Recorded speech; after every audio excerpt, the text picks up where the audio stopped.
राष्ट्रीय सेवा योजना 7 दिवसीय विशेष शिविर में आज हमारा चतुर्थ दिन है और यहाँ आए अतिथि मैम श्रीमती अलका मैम है और कुमारी रेवती पटेल मैम है और श्री मनहर सर जी हैं और मेरे आए हुए अतिथिगण दीदी बहन भैया जो भी हैं उन सबका स्वागत करती हूँ और अलका मैम से धूप प्रज्वलन के लिए आमंत्रित करती हूँ कि वो अपना यहाँ कीमती समय छोड़कर यहाँ हम लोग को समय देने के लिए आए हैं तो धूप प्रज्वलन के लिए आमंत्रित करती हूँ। चलिए NSS क्लेव्स गो।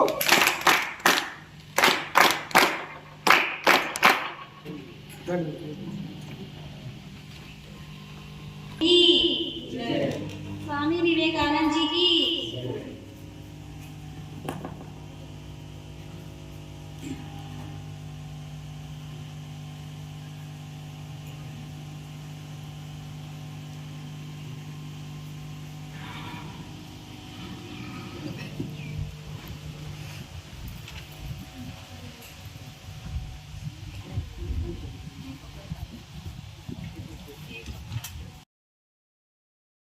बौद्धिक कार्यक्रम में चतुर्थ दिवस स्रोत व्यक्ति ग्रुप में कुमारी अलका पूनम मैडम मंचस्थ हैं। उनके द्वारा धूप प्रज्वलित करते हुए स्वामी विवेकानंद जी की जय।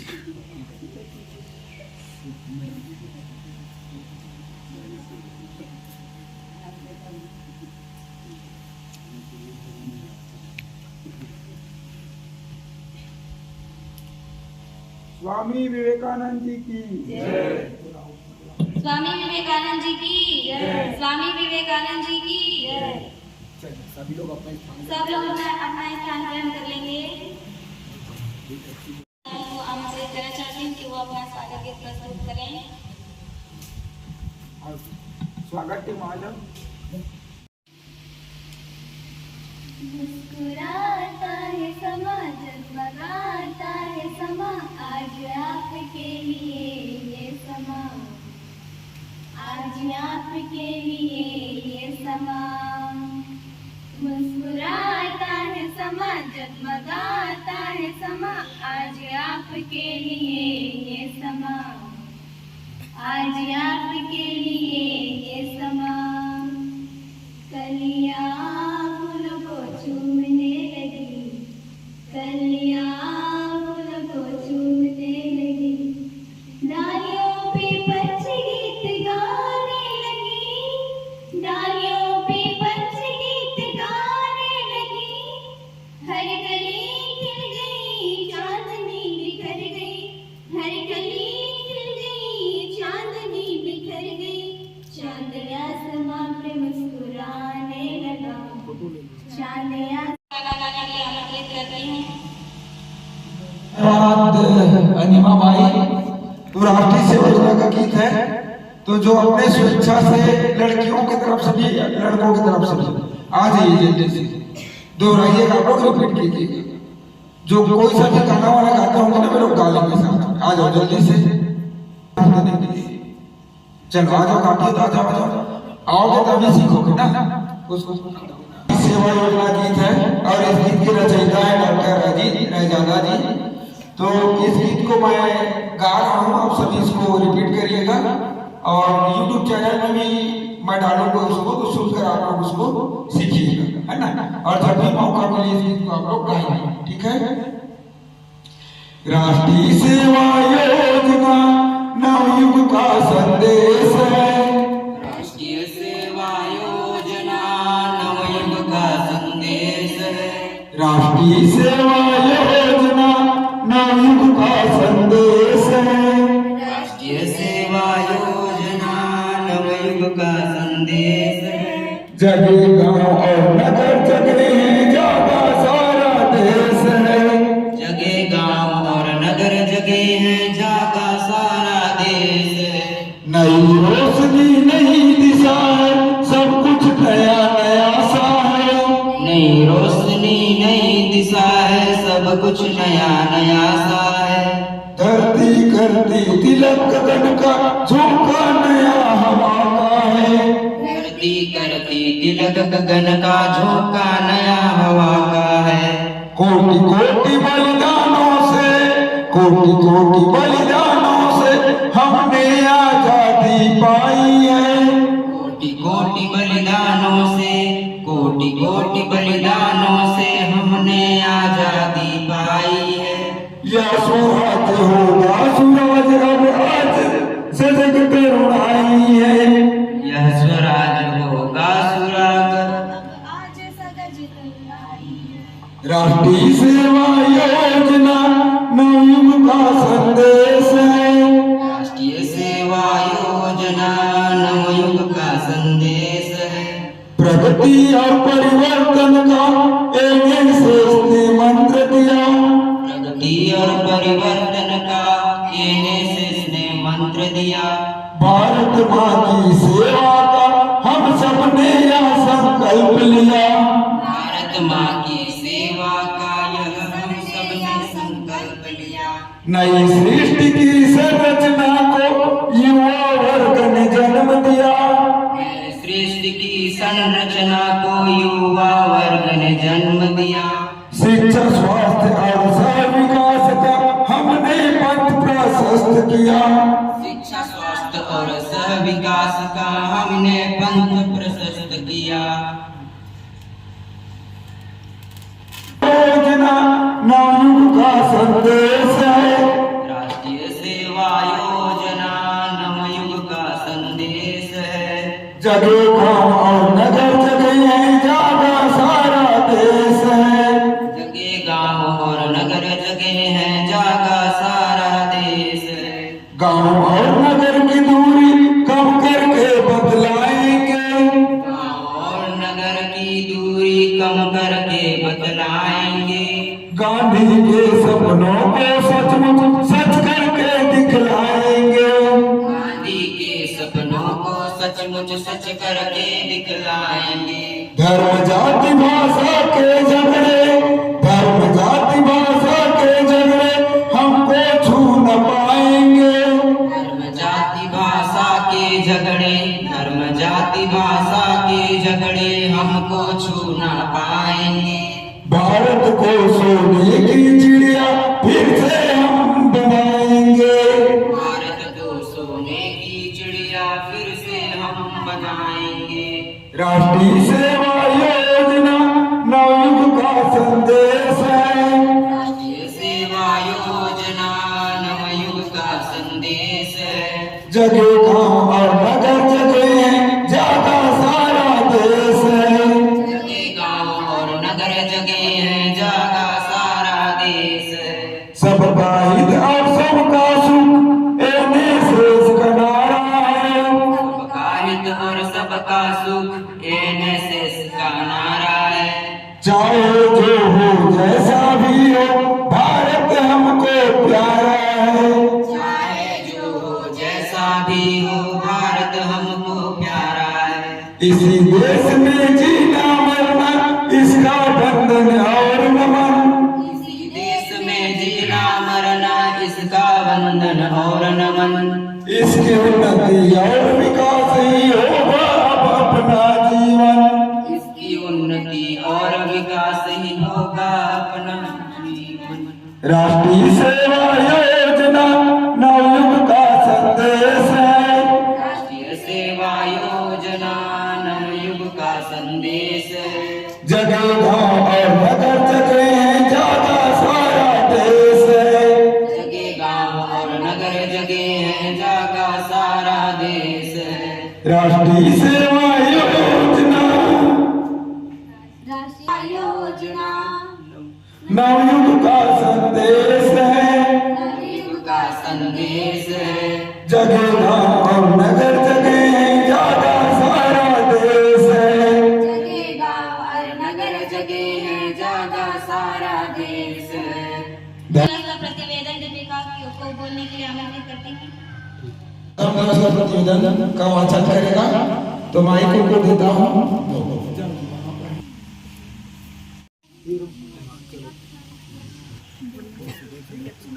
हमारे शिविर का दिनचर्या सुबह 4 बजे से शुरू होता है। 4 बजे हम सब जागते हैं और अध्ययन कार्य 4 से 5:30 बजे तक होता है और नृत्य कार्यक्रम 5, 5:30 और 6 बजे के बीच होता है।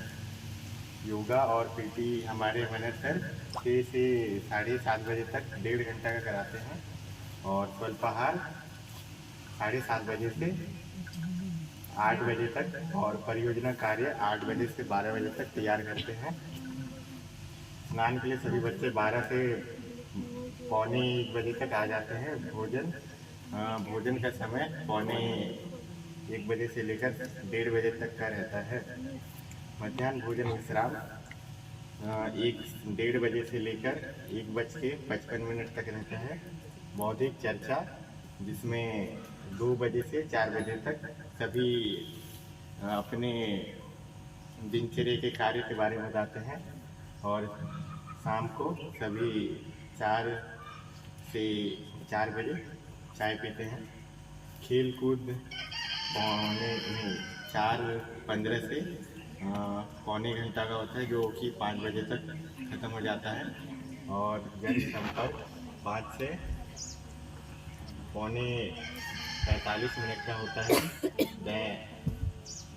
दलनायक एवं समिति बैठक पौने 6 बजे से 6:15 तक होती है और सांस्कृतिक कार्यक्रम 6:15 से 7:45। रात्रि भोजन 8 से 8:30 तक होती है और अध्ययन 8:30 बजे से लेकर 10:30 बजे तक होती है। उसके बाद सभी रात्रि में विश्राम करते हैं 10:30 बजे से 4 बजे तक।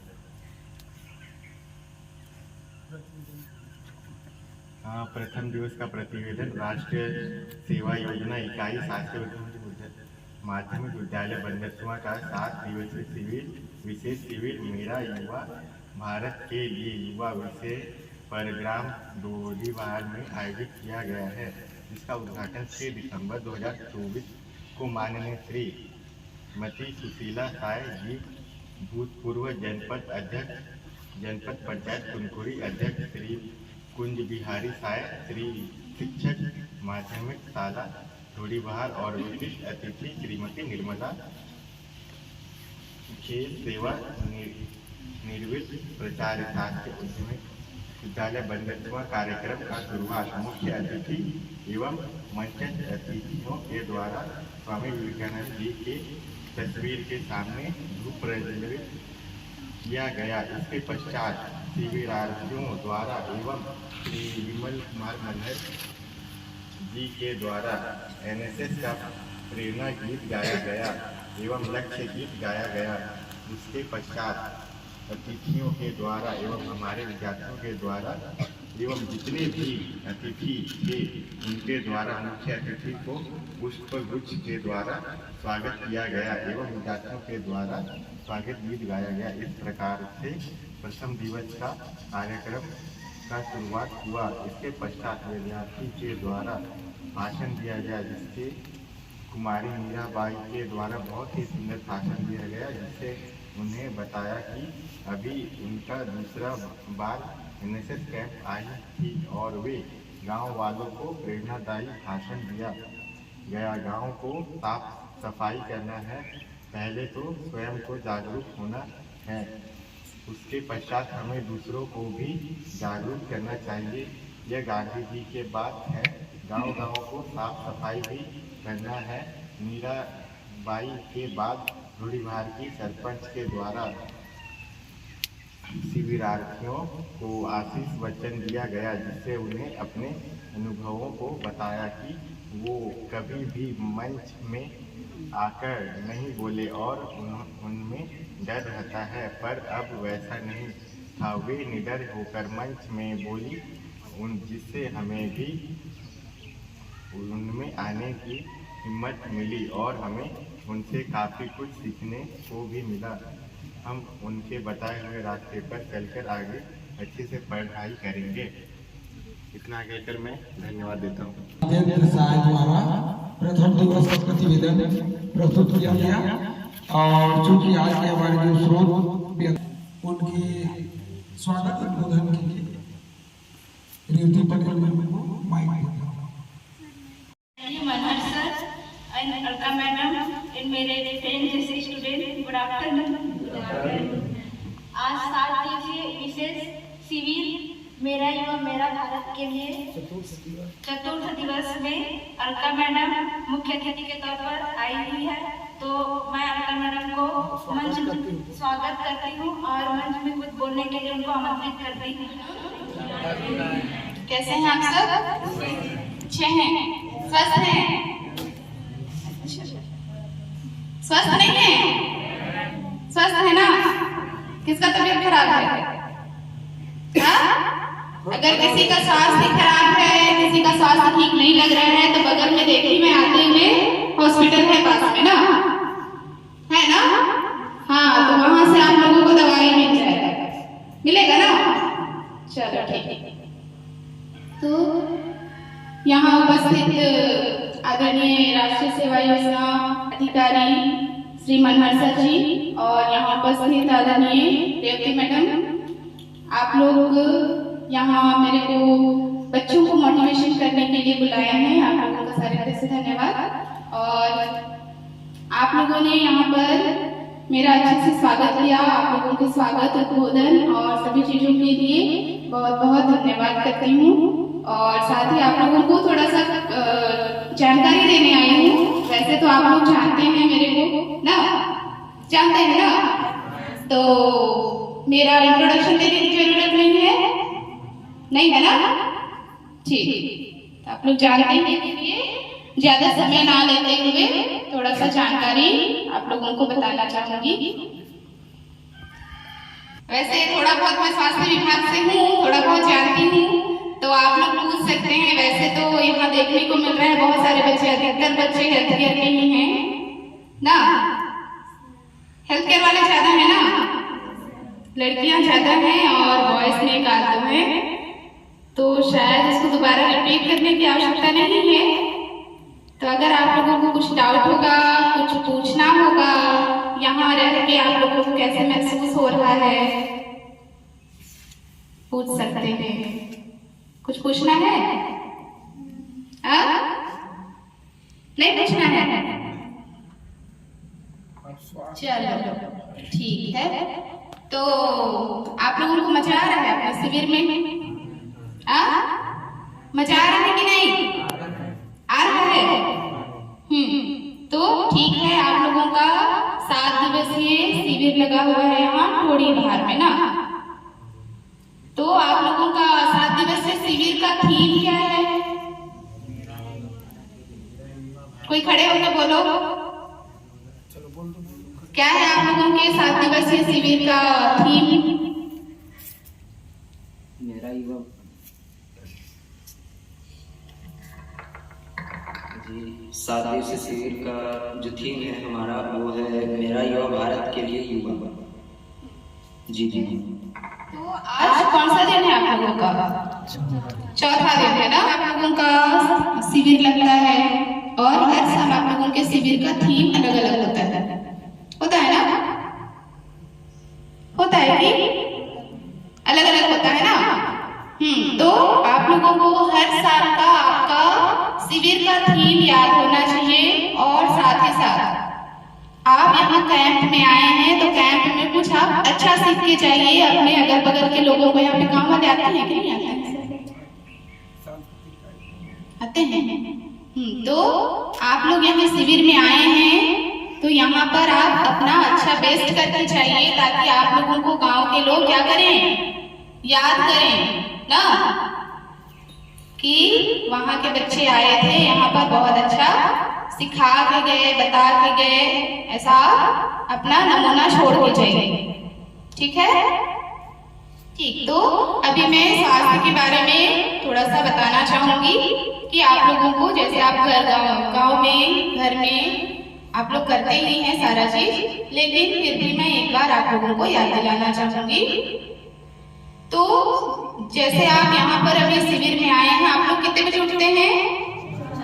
4 बजे उठ जाते हैं ना? 4 बजे उठ के क्या करते हैं? पढ़ाई करते हैं। चलिए ठीक है, एग्जाम का समय है, पढ़ाई भी जरूरी है ना। तो जैसे आप लोग 4 बजे उठते हैं, पढ़ने से पहले कम से कम कोशिश कीजिए आप 5 मिनट 10 मिनट का एक्सरसाइज कर लीजिए ताकि आपका नींद भागे ना। चेहरा धो के बैठते हैं कि ऐसे बैठते हैं?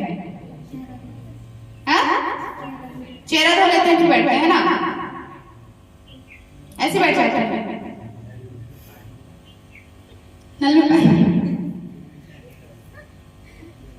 हाँ, तो नींद को भगाने के लिए कम से कम 5 मिनट 10 मिनट थोड़ा सा एक्सरसाइज कर लीजिए ताकि आपका नींद भागे और आप क्या करें, बैठ के अच्छे से पढ़ सकें ना।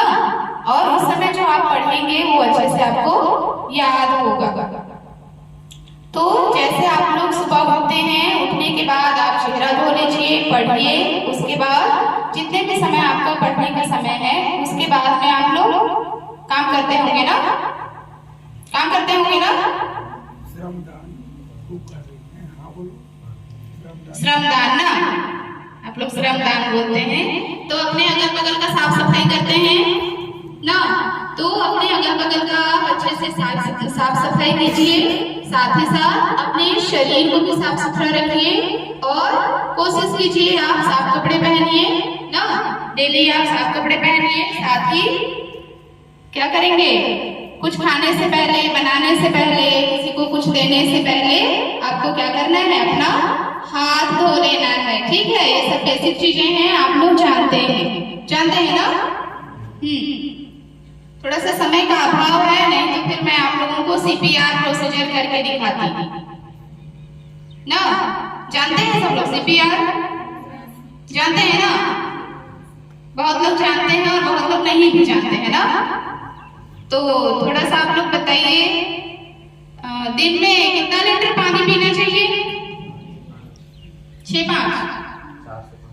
4 से 5 क्या? 4 से 5 क्या?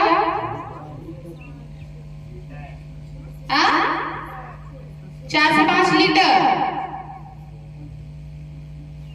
कितना पीना है एक दिन में पानी? वजन के हिसाब से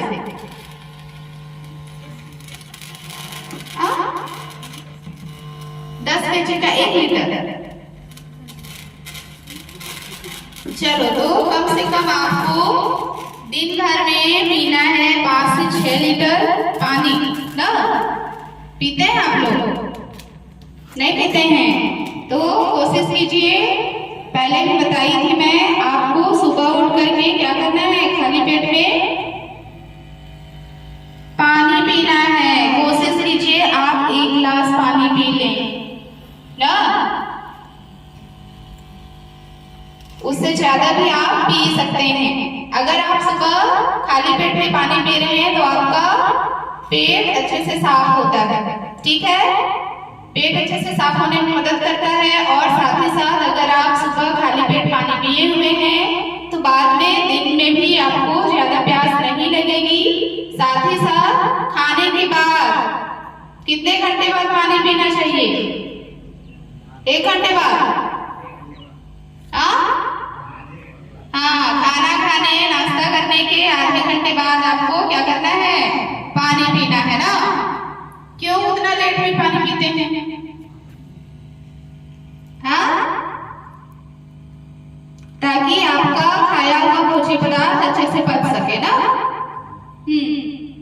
तो आप लोग कोशिश कीजिए अपने शरीर में तरल पदार्थों को मेंटेन करने के लिए, तरल पदार्थ को मेंटेन करने के लिए आपको पानी पीना है ना अच्छी तरीके से।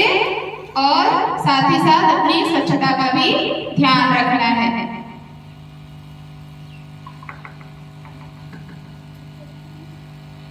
ठीक है, और अभी ठंडी का मौसम है तो अपने स्वास्थ्य को ध्यान में रखते हुए बहुत सारे लोग नल का पानी पीते हैं, कुआं का पानी पीते हैं ना। तो अपने पानी को क्या करना है, उबाल लेना है, गर्म करना है। उसके बाद जिसको गर्म पानी पसंद नहीं है वो गर्म पानी करके उसको ठंडा करके भी पी सकते हैं। और जिसको गर्म पानी पसंद है वो अपना गुनगुना गर्म पानी करके पी सकते हैं। अभी ठंडी का मौसम है और ठंडा पानी पिएंगे तो क्या हो सकता है, सर्दी हो सकता है ना, ठंड भी लग सकती है, इसलिए गर्म पानी करके पिए। ठीक, और साथ ही अभी CPR के बारे में बता रही थी ना। तो कैसे लोगों को CPR दिया जाता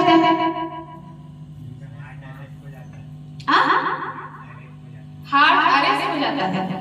मतलब उसमें कैसे होता होगा? ऐसे हो जाता है। हार्ट अटैक सुने हैं? कोरोनरी आर्टरी डिजीज सुने हैं? हृदय संबंधित रोग सुने हैं?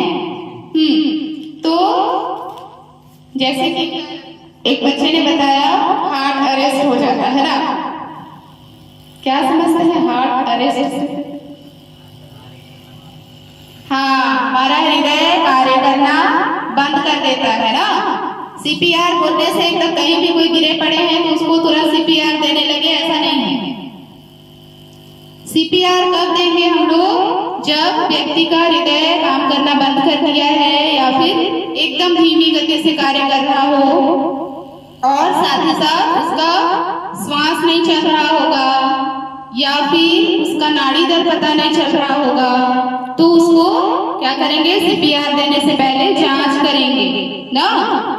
जो भी मरीज गिरा हुआ है या फिर कहीं पर पड़ा हुआ है तो उससे हम लोग बात करने की कोशिश करेंगे, उसका सांस चेक करेंगे और नाड़ी दर चेक करेंगे। अगर ये तीनों चीजें आपको नहीं मिलती है तब की स्थिति में आपको बिना लेट किए क्या करना है? सीपीआर देना है, ठीक है। और सीपीआर जब भी देते हैं, कहाँ देते हैं सीपीआर? हाँ, दिल में देते हैं। हाँ, तो सीपीआर जब भी हम देंगे सीपीआर देने से पहले मरीज की स्थिति को जांच करेंगे और उसके बाद मरीज को एक समतल जगह में क्या करेंगे? लिटा देंगे ना। समतल जगह में लिटाने के बाद में थोड़ा सा आरामदायक उसको स्थिति देंगे। फिर पहले ही हम लोग जांच किए रहेंगे, नाड़ी श्वास वगैरह चेक करने के बाद में हम ब्रेस्ट के बीचों बीच में क्या करेंगे? दोनों हथेली से सीपीआर देंगे। और सीपीआर हमको थोड़ा फास्ट देना होता है। जब भी हम सीपीआर देते हैं 30 कंप्रेशन में 2 बार मरीज को क्या करते हैं? सांस देते हैं ना। अगर हमारे पास एम्बू बैग है तो एम्बू बैग की सहायता से हम लोग सांस देंगे, और अगर हमारे पास एम्बू बैग नहीं है तब की स्थिति में हम लोग माउथ टू माउथ क्या कर सकते हैं? सांस दे सकते हैं। और जब माउथ से माउथ सांस देते हैं उस समय आपको पतला कपड़ा ले लेना है, मुंह के पास रख लेना है और फिर मरीज को मुंह से मुंह सांस देना है। और ये प्रक्रिया आप जितना जल्दी हो सके उतना जल्दी आप कंप्लीट कर सकते हैं। और 2 मिनट में कम से कम आपको 5 साइकिल पूरा करना होता है। मतलब बहुत फास्ट सीपीआर प्रोसीजर देना होता है ना। क्योंकि जब व्यक्ति बेहोश पड़ा हुआ है, नाड़ी दर नहीं चल रहा है, उसका सांस नहीं ले पा रहा है, तो उसका हर सेकेंड क्या होता है? कीमती होता है ना। और आप 2 मिनट के अंदर में उस व्यक्ति को जीवन दान प्रदान करते हैं तो आपके लिए कितना पुण्य मिलेगा? मिलेगा ना। तो आपको सीपीआर देने के लिए सीखना है, ठीक है। बहुत सरल प्रोसीजर है, तो आप कोशिश कीजिए आप सीपीआर देने सीखिए, ताकि गांव घर में भी अगर किसी को इमरजेंसी में आवश्यकता पड़े तो आप उनका जीवन को सुरक्षित कर सकेंगे, ठीक है। और कुछ इसके बारे में जानकारी पूछना है? नहीं, ठीक। और साथ ही साथ ये तो रही चेस्ट में हम लोगों को हाथ से सीपीआर देना है, ये बड़े लोगों को दिया जाता है ना। और जो छोटे बच्चे होते हैं उनको कैसे देते हैं? हाँ, छोटे बच्चे जो होते हैं उनको 2 उंगली की सहायता से सीपीआर दी जाती है ना। अगर हम हथेली से बच्चे को सीपीआर देंगे तो उनको चोट लग सकती है, क्योंकि उनका हड्डी क्या रहता है? कोमल रहता है, मजबूत नहीं हुआ रहता है ना। इसीलिए छोटे बच्चों को 2 उंगली के माध्यम से सीपीआर दिया जाता है। सेम जगह में, सेम प्रोसीजर में उसको सीपीआर दी जाती है।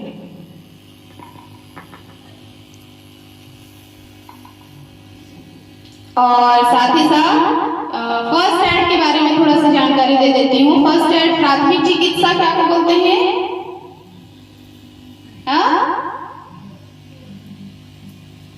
क्या को बोलते हैं? प्राथमिक चिकित्सा।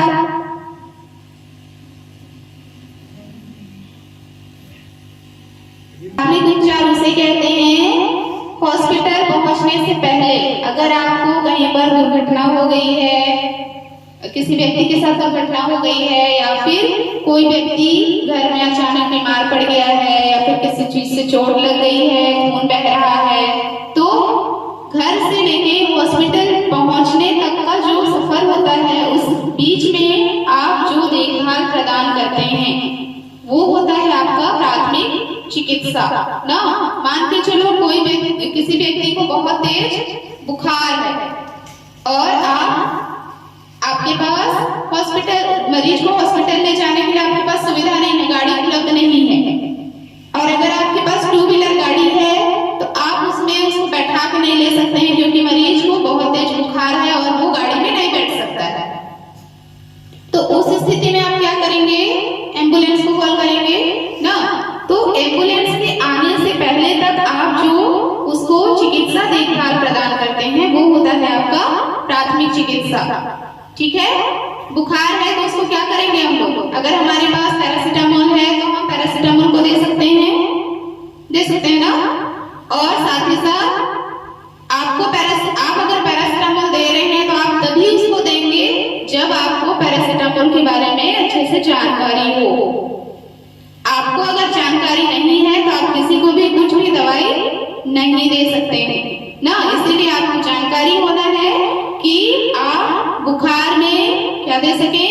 पैरासीटामोल दे सकें। पैरासीटामोल आपका बुखार के लिए दिया जाता है करके जानकारी होनी चाहिए, तभी आप दे सकते हैं। उसी प्रकार से जब बुखार होता है तो पैरासीटामोल तो दे ही देते हैं हम लोग, वो तो मेडिकल उपचार है ना। लेकिन हम लोग घरेलू उपचार क्या क्या करते हैं? जब किसी का बुखार बहुत तेज हो जाता है तो घरेलू उपाय क्या करते हैं?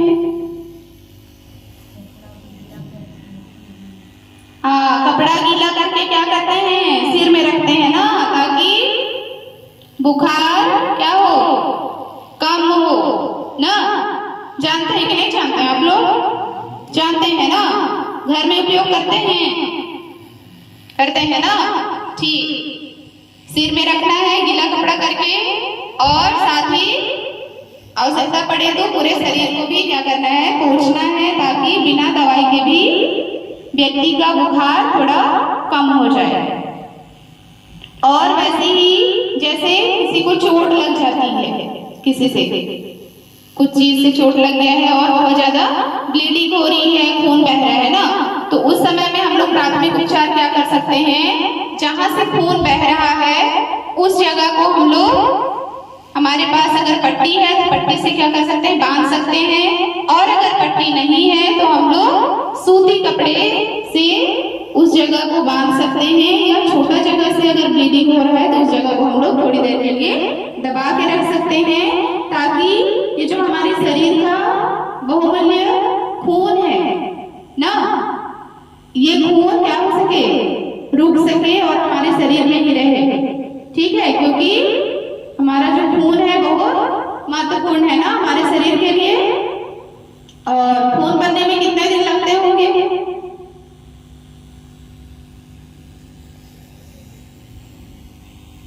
खून का जीवन काल कितने समय के लिए होता है?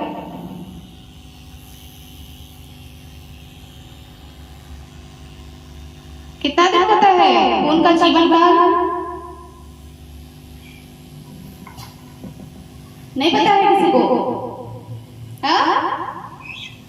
120 दिन का होता है ना। 120 दिन के बाद खून क्या हो जाता है? मर जाता है। ठीक है, खून हमारे शरीर में बनते रहता है, और बना हुआ जो खून है 120 दिन जीने के बाद वो अपने से अंदर ही अंदर क्या होने लगता है? मरने लगता है। तो इसीलिए, और एक सिकल सेल बीमारी है जिसमें क्या होता है? खून की बीमारी जिसको बोलते हैं ना, क्या होता है? खून नहीं बनता है। हाँ,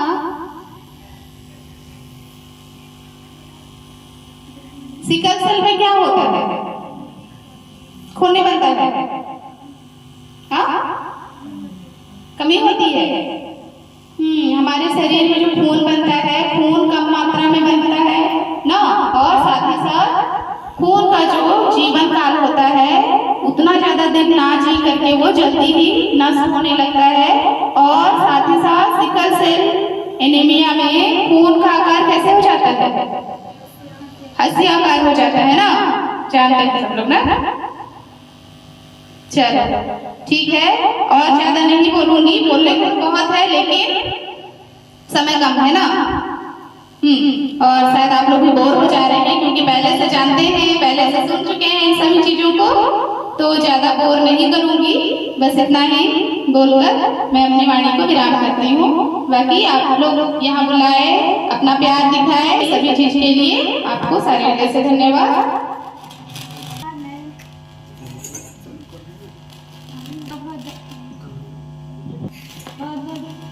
धन्यवाद कि वो यहाँ आए और अपना कीमती समय हमें दिए और हमको बहुत अच्छी बातें बताए। उनके लिए मतलब बजाय NSS Let's Go।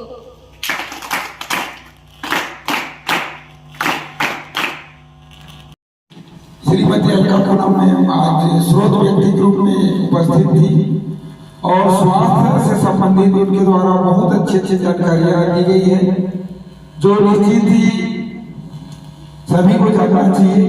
बहुत से बच्चे लोग जानते भी थे और बहुत से बच्चे नहीं भी जानते हैं, तो सभी आज जान गए। और हमारा बौद्धिक पर चर्चा का उद्देश्य यही है कि बच्चों को, विद्यार्थियों को, जो हमारे शिवरार्थी हैं उनको नई बिंदुओं पर जानकारी दी जाए। और IT में रेवती पटेल मैम भी है, कल वे भी अपना IT की संबंध में विस्तृत जानकारी देंगी, तो अभी से मैं मैडम से बता दे रहा हूँ, कल IT के संबंध में बहुत अच्छे से वो जानकारी देंगी, है ना। तृतीय दिवस का उसको पढ़कर सुनाइए, फिर तृतीय दिवस का सुनाने के लिए तैयार रहेंगे तो आज बनाकर लाए नहीं सकते। चलिए आइए, देवी से आए मंच पर तृतीय दिवस का फीडबैक प्रस्तुत करने के लिए आ रही हैं। उनका NSS लेवल जोरदार स्वागत कीजिए।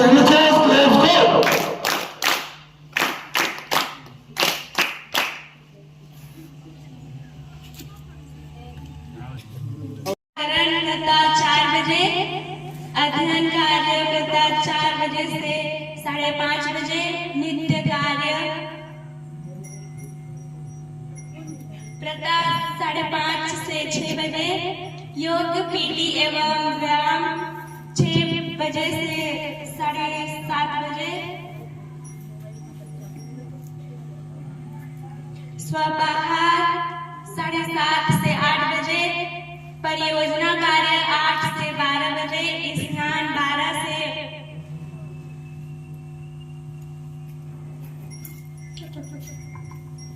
45 तक, भोजन 12:45 से 1:30 बजे तक, मध्याह्न विश्राम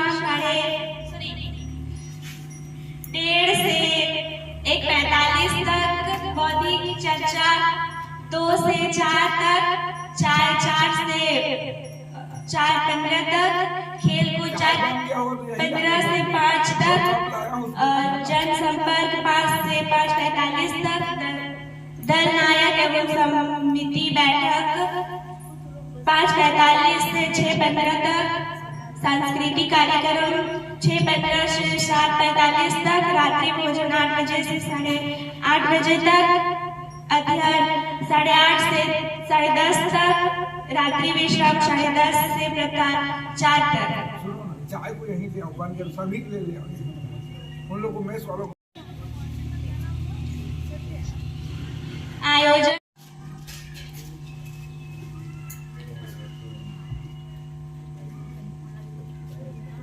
स्वपताहार किया गया। सभी दल अपने अपने टीम के साथ 8 बजे से 12 बजे तक अलग अलग जगहों पर योजना कार्य किया गया। 1 बजे तक स्नान कर लिया गया एवं 1 बजे से 1:30 1:30 तक भोजन किया गया। भोजन पश्चात 2 बजे से बौद्धिक परिचर्चा का शुरुआत किया गया।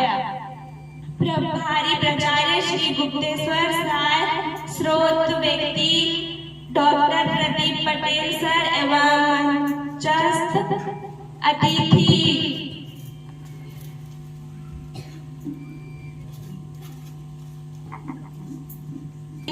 द्वारा स्वामी विवेकानंद जी के तस्वीर के समक्ष द्वीप प्रज्वलन कर कार्यक्रम किया गया। अतिथियों का स्वागत गीत एवं पुष्प गुच्छ से स्वागत किया गया। डॉक्टर पटेल सर द्वारा सभी शिविरार्थियों का स्वास्थ्य परीक्षण कराया गया एवं आयुर्वेद दवाई भी वितरण किया गया। उनके द्वारा प्रकृति परीक्षण के संबंध में विस्तृत जानकारियां दी गई एवं नियमित समय पर सोने, जगने एवं अनुशासन का प्रतिदिन पालन करने कहा गया। सभी शिविरार्थियों का तारीफ भी किया गया। कार्यक्रम अधिकारी सर एवं कार्यक्रम सुरेंद्र वर्मा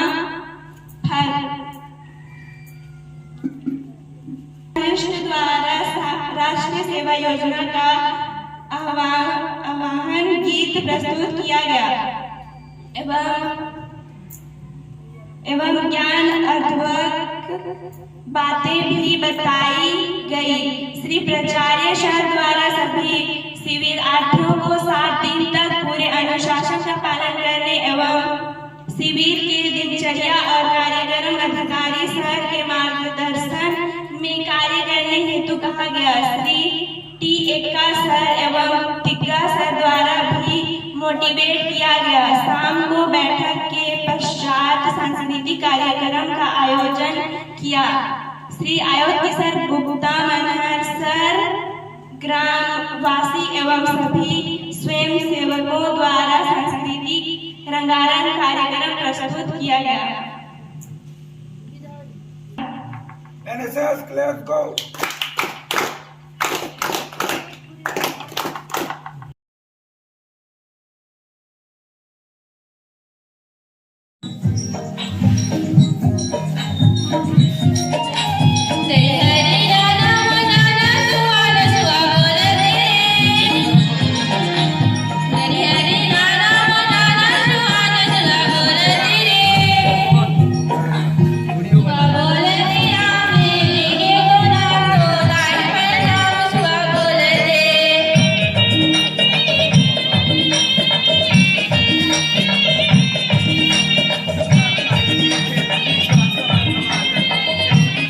सात दिवसीय विशेष शिविर सांस्कृतिक रंगारंग कार्यक्रम में शिविरार्थियों द्वारा प्रस्तुति स्वागत गीत।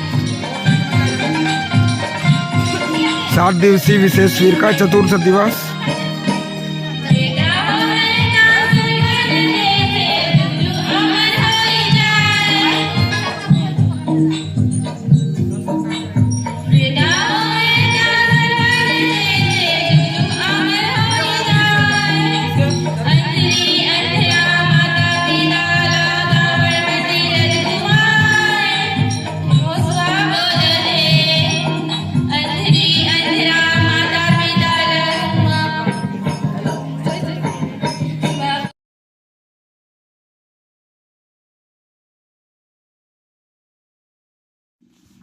शासकीय उच्चतर माध्यमिक विद्यालय बंदरचुआ की राष्ट्रीय सेवा योजना के द्वारा 7 दिवसीय विशेष शिविर का आयोजन ग्राम ढोढ़ी बहार में 6 दिसंबर से 12 दिसंबर तक किया गया। आज चतुर्थ दिवस है और सांस्कृतिक कार्यक्रम करते हुए बालक लोगों द्वारा सांस्कृतिक कार्यक्रम विविध प्रकार के प्रस्तुत किया जा रहा है।